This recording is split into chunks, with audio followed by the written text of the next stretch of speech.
Hi, everybody. I would like to walk you through a couple different stylings of cryptic crossword clues today. And we'll look at many different types, and hopefully by the time we're done, you'll have a pretty good sense of how these things can go, how you might solve them, and how you might create clues of your own. So let's look at number one, local putting green round T. And what we have here is a synonym for the word local, and that would be native. And then the rest of it is some sort of word play. So putting green round T can also be putting green round T. And if you put green around T, you could put the word naive, which is a synonym for green, around a formal abbreviation of T, which is the letter T. So you could see here we have naive around T. And that's our first example. You could see the T is contained within another word, naive. Here's another, sharpens head of tool being blunt. And this would be something called a charade clue, or charade, where you're piecing together multiple pieces side by side. So the word here is blunt, and you'll see it's at the end this time. The definition is almost always going to be at the beginning or the end of the clue. And sharpens, another word for sharpens, could be hones, H-O-N-E-S. And head of tool is some word play, indicating the head of the word tool. So that would be a T. So if you combine hones and T together, you get a word for blunt. Ricochet, blast, resounded, containing energy. And here on the bottom, you could see there are a couple different techniques being used to create a word, boomerang. So ricochet is the definition, and then the rest of it is going to be wordplay. So the synonym for blast is boom. Another way to say resounded is rang, and these two words, boom and rang, are containing the abbreviation for energy. And altogether, this word means ricochet. Melanie and Theodore became sentimental. 6 letters. Nicknames for Melanie and Theodore in this case are just patched side by side to create our answer, and became sentimental. Another way to say that is melted, and perhaps each of them melted in this case. So that's just a little clever little word play with some nicknames. On Wednesday, headless Italian grain points where I click. This is my daughter's favorite clue. So here we see a down clue in a crossword puzzle. And when you have an up and down clue, you can do certain things like put something on top of something else. So on Wednesday, Wednesday abbreviated to W. Headless Italian grain is the rest of the wordplay. And farro, F-A-R-R-O, is an Italian grain. But if it's headless, we could take the first letter of the word farro off, and then we get arrow on top of W, equaling a word that also means points where I click. And you could see my mouse on the screen, the arrow doing just that. Capital of Germany. So sometimes we get the entire thing as the definition, but it's given to us in a cryptic-y sort of punny sort of way.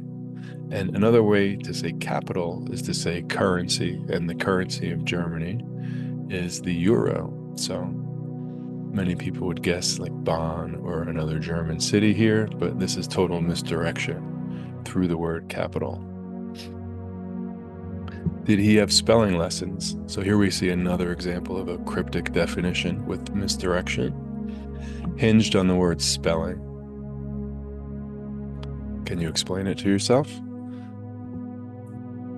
Harry Potter is somebody who might have taken lessons in spelling or spell casting. So here, these don't show up too often, but the entire thing is sort of the definition, and a cryptic definition. Dizzy astronomer looks up at night. This is a very common type of clue called an anagram. And what we have here is looks up at night is the definition here. So something a moon starer might do. And dizzy is an anagram indicator. So anything that is signaling to us sort of movement or chaos or spinning or rearranging is oftentimes indicating an anagram. And if you take the word astronomer and you shook up all the letters and rolled them out in a different order, In this case, you would get moon starer. Baloney made from portion of thumb, ugh.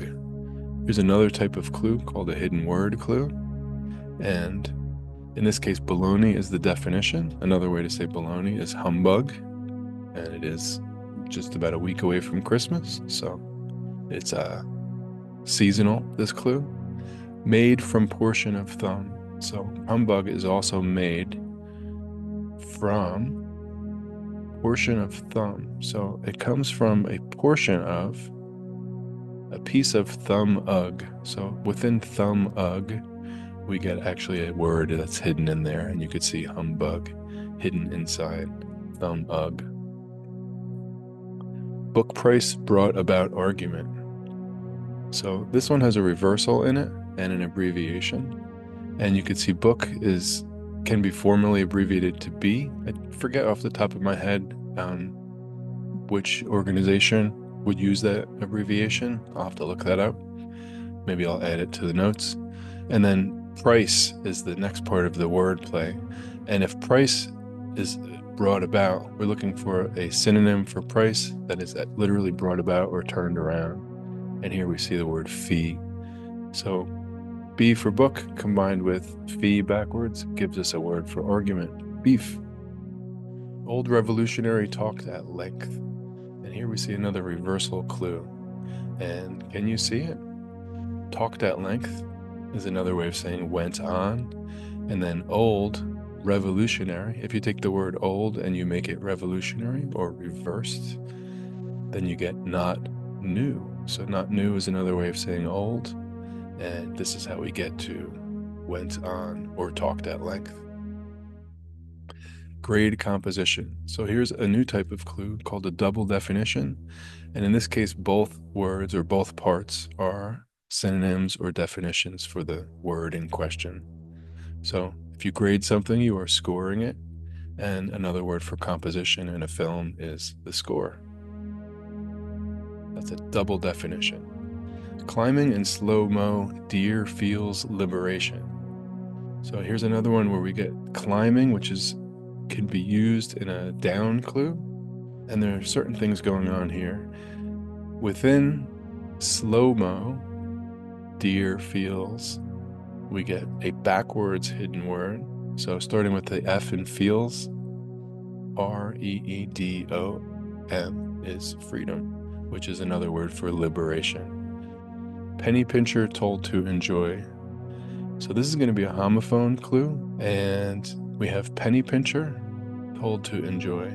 So to enjoy is the definition, and another way of saying to enjoy is savor something. And a penny pincher is told. So whenever you have something that is like audio based, told or on the radio or on the phone or broadcast out loud, these might be words that are indicating that some sort of homophone action is happening here. And a penny pincher is a saver, somebody who saves his pennies, spelled differently, but sounding exactly the same as our answer, saver. So this is how a homophone clue could work. Penny pincher could be rephrased as saver, and saver is something that sounds exactly like our answer, which matches the definition to enjoy. High schooler finally brought home the information. So here we have one of my favorite types of clues. First we have the definition, and in this case it's going to be high schooler, which matches teen. And then finally is a word indicating that we want to look toward the end of something. So finally is telling us to look at the last letters of brought, which is T, and then E, E, N. So another way to get to teen is through the wordplay, finally brought home the information. Fatuous, trendy leads in awful Netflix entertainment. So besides being a funny clue, if you know what the words mean, it's also quite clever. So fatuous is another way of saying inane, or sort of like meaningless or silly or not worth anything at all, or a sort of waste of time. And then we have the rest is trendy leads in awful Netflix entertainment. So another way to say trendy, first of all, is in, Like if something is it or it's in, it's trendy. And then the leads in awful Netflix entertainment. What are the leads in these three words? The lead letters, A, N, and E. Combined together, we get inane, another word for fatuous. Follow publicity in the middle of program, 6 letters. And this is going to be another example of a container clue where one thing is inserted or surrounded by or contained by another thing. And here we see program. Another word for program is show, S-H-O-W. And we have publicity or an ad, advertisement, in the middle of program. And altogether that creates the word follow. I mean, a word that means follow, and that is shadow. Mostly think album needs cracking digital cover, 9 letters. There's a lot going on here, so let's take a look. So mostly think could be most of the word think. So mostly think is, we're going to take the T-H-I-N and the word album. So mostly think album. This needs cracking. So these letters, these 9 letters, T-H-I-N-A-L-B-U-M, needs cracking, which means it needs some rearranging. And when we rearrange or anagram those letters, we get another 9-letter word, thumbnail, which also equals our definition, digital cover. So a thumbnail for like a YouTube video, for example, is like a digital cover for that video's content. That was a tricky one. I didn't get that one when I first encountered it. No end of rancor in bad-tempered taxi driver. So the word rancor ends with the letter R. That means there's going to be no R in something. That means bad-tempered. And another way to say bad-tempered is crabby. But if you take the R out, because there's no end in rancor, which means delete an R, then you would get crabby turned into cabby, which is another way of saying taxi driver, our definition here. So part of solving these is figuring out which part is going to be the definition and which part has some sort of wordplay happening. Love is painful when it's over. So the definition is going to be usually, almost always, at the beginning or the end. And in this case, the definition is at the beginning, it's love. So we're looking for 4 letters that means the same.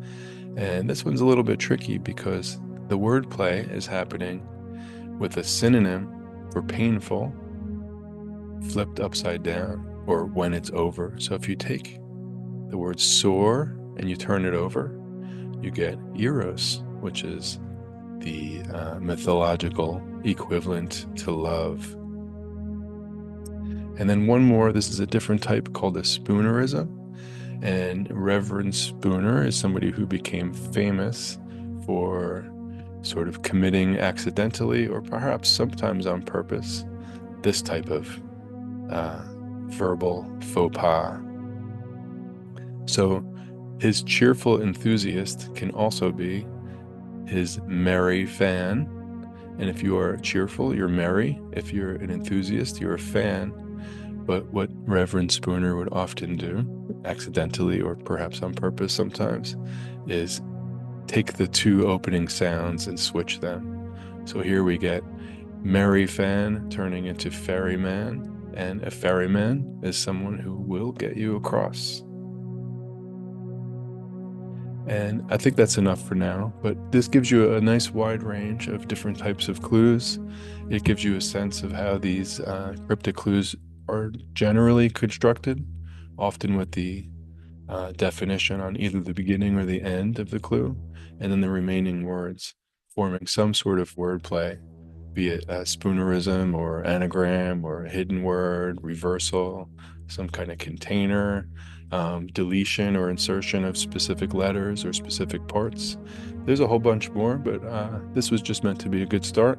So I hope this helps you with your own solving. And for those of you who are trying to construct original clues of your own, I think it's a lot of fun. I hope this helped with that as well. And good day to you.